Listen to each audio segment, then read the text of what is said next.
सहर आमिर के साथ एक मरतबा फिर खुशामदेद और नाज़रीन क़सीदा बुर्दा शरीफ फ़जीलत तशरी और इलाज। अस्सलाम वालेकुम दोस्तों, मैं हूं उबैद और आज हम बात करेंगे एक ऐसी शख्सियत के बारे में जिसको मैं नहीं, आप नहीं, सिर्फ़ और पूरा पाकिस्तान बल्कि मुल्क से बाहर भी बहुत सारे लोग, बहुत सारे मुल्कों में उनको बहुत अच्छी जान पहचान के हवाले से एक नाम हासिल है। सोशल मीडिया पे उनको मीम्स क्रिएटर की भी जो है एक एजाज़ हासिल है।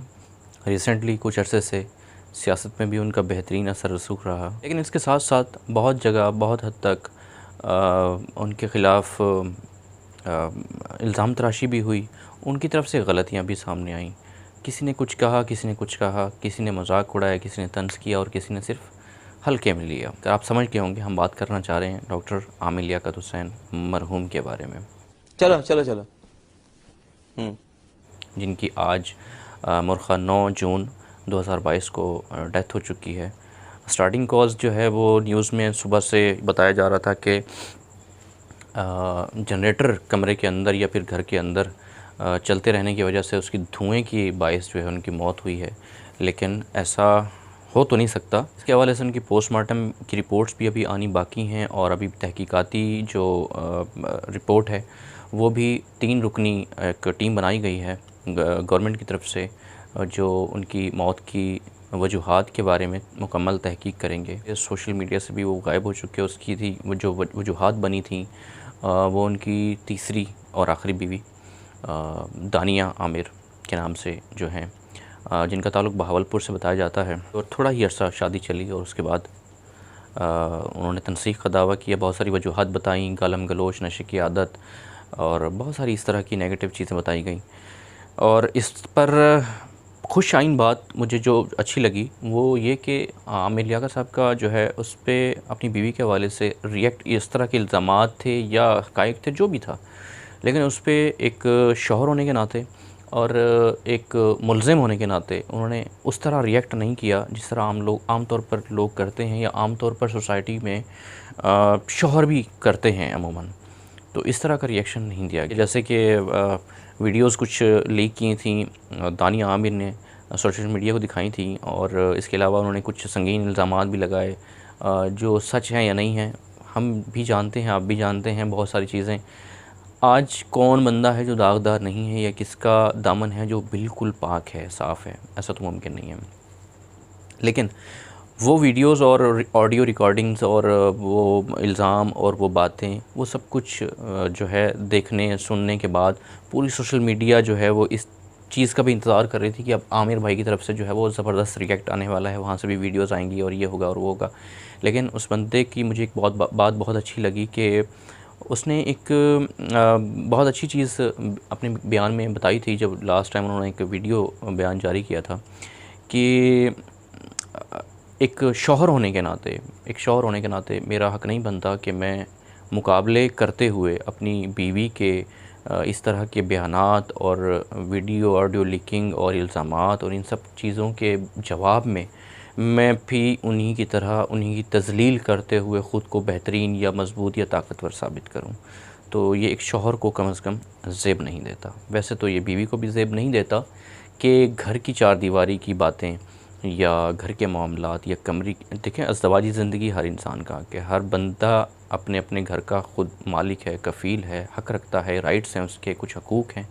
जहाँ फ़राइज़ की हम इतनी तानाज़ानी कर रहे होते हैं एक दूसरे पर, तो वहाँ उनके कुछ हकूक़ भी होते हैं। तो मियाँ बीवी का जो एक ताल्लुक़ होता है उसके अंदर की जो मामलात होते हैं घर के अंदर, 100 ऐब भी होते हैं इंसान के अंदर, 100 वजूहात भी होती हैं, बुराइयाँ भी आती हैं उसके अंदर, लेकिन इसका मतलब ये नहीं होता कि आप उसका शोशा जो है वो बाहर पब्लिकली कर दिया जाए।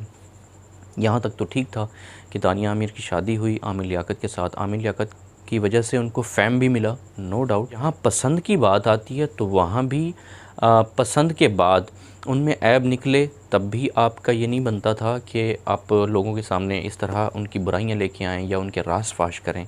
और दूसरी चीज़ कि अगर आपने कुर्बानी दी, एक उम्र रसीदा इंसान के साथ शादी की या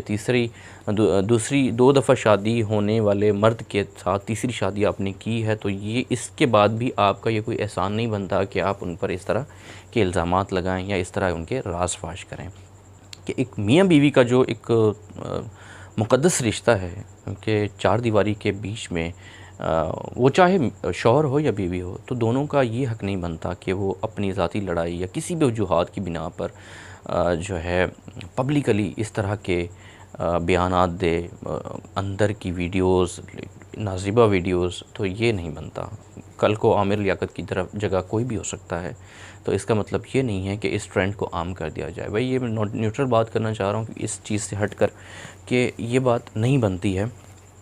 ऐसा करना नहीं चाहिए। दूसरी चीज़ ये है कि बताया जाता है कि कुछ दिनों से आमिर लियाकत का जैसे लास्ट बयान आया था कुछ दिन पहले, आखिरी दफ़ा कि वो ये मुल्क छोड़ना चाह रहे हैं, यहाँ का सब कुछ बेच बाच के पैकअप करके वो यहाँ से मूव होना चाह रहे हैं, और इसकी पूरी उन्होंने तरतीब भी बना ली थी और तैयारी भी कर ली थी, और उसके अलावा उनका एक प्लान भी बन चुका था। लेकिन अब फिर उसके बाद वो स्क्रीन से और सोशल मीडिया से बिल्कुल ही गायब हो चुके थे, और इस दौरान उनके मुलाजमीन की तरफ से और मोहल्ले की तरफ से ये चीज़ें भी सामने आई हैं कि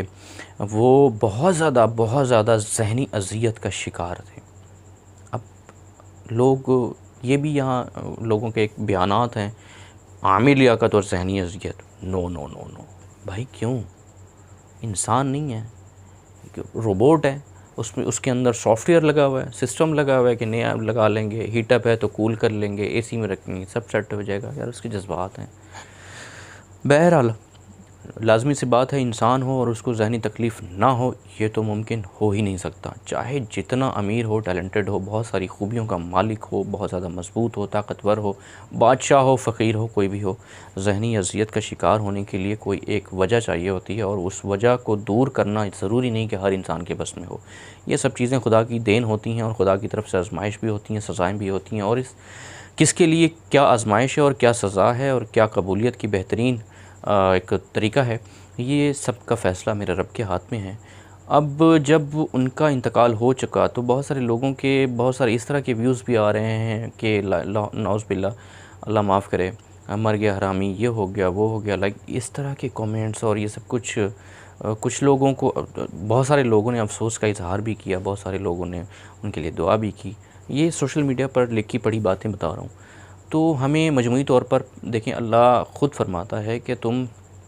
अगर तुम में से कोई मर जाए, वो चाहे बुरा है अच्छा है, जो जितना भी गुनहगार है, तो तुम्हें उसकी जो है गवाही देनी चाहिए, उसके लिए अच्छे कलमात और उसके लिए दुआए मग़फ़िरत करनी चाहिए। हो सकता है मैं माफ़ कर दूँ। आप सल्लल्लाहु अलैहि वसल्लम का भी यही फ़रमान है। और दानिया आमिर, और असल में कहानी तो यहीं से ख़राब हुई है, दानिया आमिर और आमिर लियाकत हुसैन साहब की जो दोनों की अज़दवाजी ज़िंदगी थी, और जब से उनका तनसीख का मामला शुरू हुआ, उसके बाद से मामलात सारे उखाड़ पछाड़ शुरू हो गए इनकी लाइफ में। और उसके बाद उनकी कुछ नशे वगैरह के हवाले से भी कुछ रिपोर्ट्स आई हैं। तो जिस तरह की वीडियोस ऑडियोज़ जो है दानिया आमिर ने लीक की, और ये सब कुछ सोशल मीडिया पे आम किया, और बेपनाह सैकड़ों मेरे जैसे यूट्यूबर्स और सहाफ़ियों ने उनके जाके दाद रसी करना और हिमायत करना और इंटरव्यूज़ लेना और ये सब कुछ वाविला मचाना,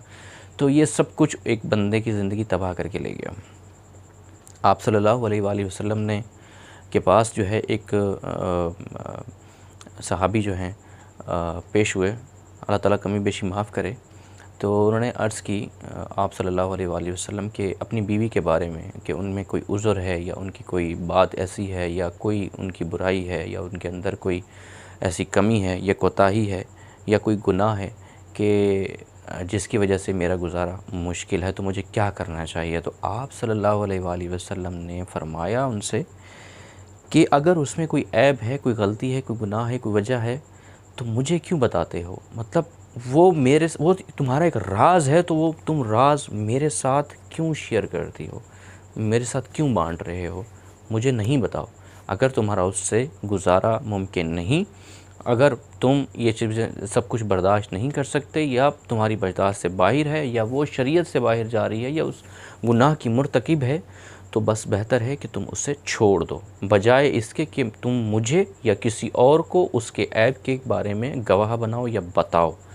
तो आप सल्लल्लाहु अलैहि वसल्लम के फ़रमान का मतलब भी यही था कि अगर मियाँ बीवी के बीच में कोई इस तरह की बात होती है, तो तुम्हें भी हक़ है और उसे भी हक़ है कि दोनों अलहदगी इख्तियार कर सकते हो, अपनी अपनी ख्वाहिश और फ़ैसला करके, मिल बैठ के या काज़ी से रुजू करके तुम अलहदगी इख्तियार कर सकते हो, बनिस्बत इसके कि तुम जाओ और लोगों को या काजी को या किसी को या मुझे उसके ऐब का जो है गवाह बनाओ, या उस पर इल्ज़ाम लगाओ, या फिर तोहमत लगाओ, या फिर अगर वो सच है तो उसकी ग़ीबत या इस तरह की नहीं, मतलब हरकत नहीं करनी चाहिए। आप सल्लल्लाहु अलैहि वसल्लम का फरमान जब हुआ तो हमें इन चीज़ों से गुरेज़ करना चाहिए। दूसरी चीज़ ये है कि अब आज अगर वो हमसे जुदा हो गए हैं तो बहुत सारे देखें कितने लोगों की हंसी की भी वजह वो बने हैं। मैं ख़ुद उनका बहुत बड़ा इस मामले में फ़ैन था कि यार वो सडनली जो है उनमें एक ख़ासियत होती थी कि वो बहुत ज़्यादा इंजॉय करवाने में, मेम्स बनाने में और फ़नी जोक करना, अच्छी उनकी एक हाज़िर दिमागी थी जो किसी भी बात का किसी भी पॉइंट ऑफ व्यू से बहुत ज़बरदस्त किस्म का जो है ना जवाब दे के सामने वाले को चुप करवाने की उनके अंदर एक सलाहियत रखी थी अल्लाह ताला ने। मेरी दुआ है और आप सब लोगों की गुज़ारिश है कि खुदारा जो चला गया उसके लिए अच्छा सोचें, उसके लिए दुआए मग़फ़िरत करें, ताकि कल को हमारे पीछे हमारे जाने के बाद भी हमें अच्छे अल्फाज में याद किया जाए, हमारे लिए दुआ की जाए, हमारे लिए अच्छी गवाही दी जाए। अल्लाह ताला उनकी मग़फ़िरत फ़रमाए, अल्लाह ताला उनके दर्जात बुलंद फ़रमाए, अल्लाह ताला उनके तमाम तर गुनाह माफ़ फ़रमाए, अल्लाह ताला उनके पीछे जितने भी सोगवारान हैं उनको इस्तक़ामत दे, उनको सब्र जमील अता फ़रमाए, और जितनी भी उनकी यहाँ पर दुनिया में गलतियाँ कोताहियाँ थी वो सब माफ़ फ़रमाए। जज़ाकल्लाह, बहुत शुक्रिया। अल्लाह हाफ़िज़।